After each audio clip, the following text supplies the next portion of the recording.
Minister of State for Finance, Zhivargo Laing. We continue our examination of Manifesto 2012. We only have about 10 minutes left with you.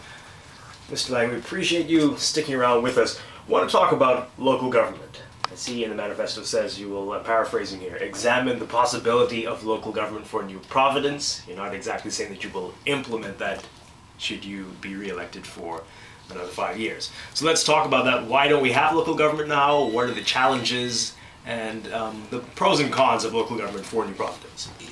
You know, the idea behind local government is to bring government closer to the people. And so where you have government agencies removed from a locality, you try to put local government there to be a facilitator of things. Well, you're in New Providence.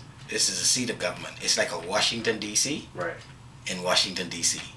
And so the question is, what kind of local government in Nassau, in New Providence, would serve meaningfully the needs of the community here without contradicting, without duplicating, replicating what is doable right here, because this is a seat of government. Well, that's interesting, but I mean, Washington, D.C. has a mayor.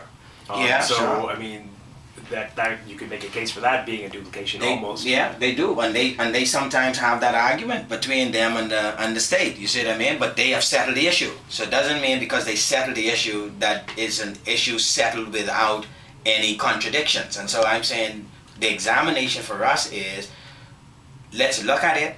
What's the best form? What's the best way? In fact, your comment about a mayor brings to light the critical issue, because, for instance, in the Family Islands, you have a chief counselor. In a city like Nassau, do you have to have local government that rises to the level of a mayor? And that kind of thing. So all of this, would you have a chief counselor in Nassau? It just don't sound right. And I'm sure a mayor or a chief counselor of Nassau would be almost as powerful as the prime minister.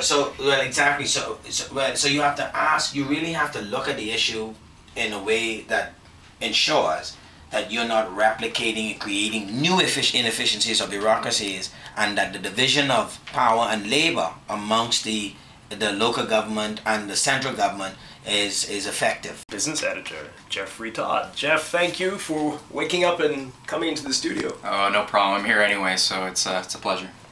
So the big story yesterday, we were talking about APD and yes, what the PLP's been saying, that 19 families, the value of their shares will be greater than the value of the 11,000 plus Bahamians who have shares in the company. And we're hearing statements have been released already saying this is not the truth. You tell us from your perspective what was going on, what has happened, and what, from what you know, is the truth.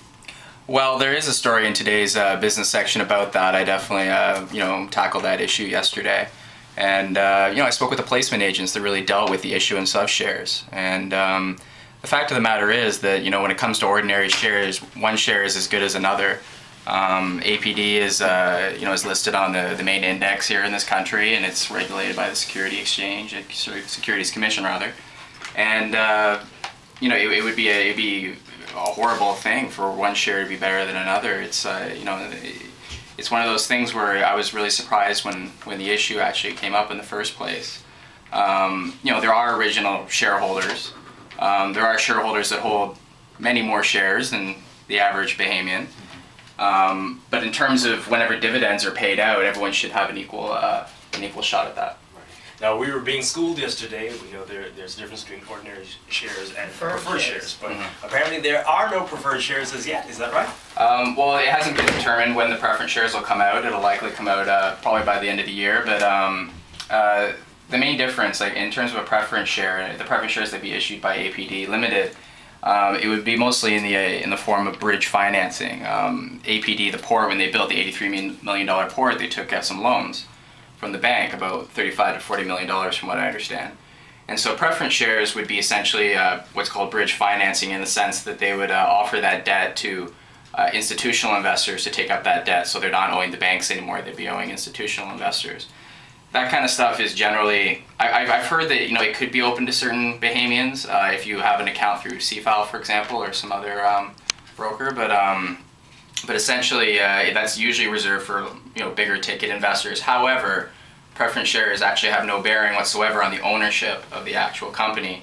that doesn't go towards your ordinary shares. So in that sense, Bahamians wouldn't have to worry about preference shares diluting their worth in any way in terms of what shares they might have purchased. And they haven't been issued as yet. They have not been issued as yet, no. There are no preferred shares. Not yet, no. Yeah. Okay. So we were talking about it, why this has all come out, Right, we why don't has this come understand. up, Yeah. it is perplexing. Very perplexing. There was no reason Theories. we understand. Well, I think it's when something like you have this is a historic IPO. I mean, you got 11,000 shareholders, Yes. so it's sort of it is a big deal. And so I think as to why it came out, I can't speculate on that. However, I think maybe what's getting tangled up is that there are people obviously that there are strong vested interests behind the port, and there are people that do control a lot of what happens there. At the same time, I think people need to remember that this was a watershed moment for the markets here, in the sense that you have far more Bahamians taking part in a company, especially a company as important as the port, like the front door of the country, essentially.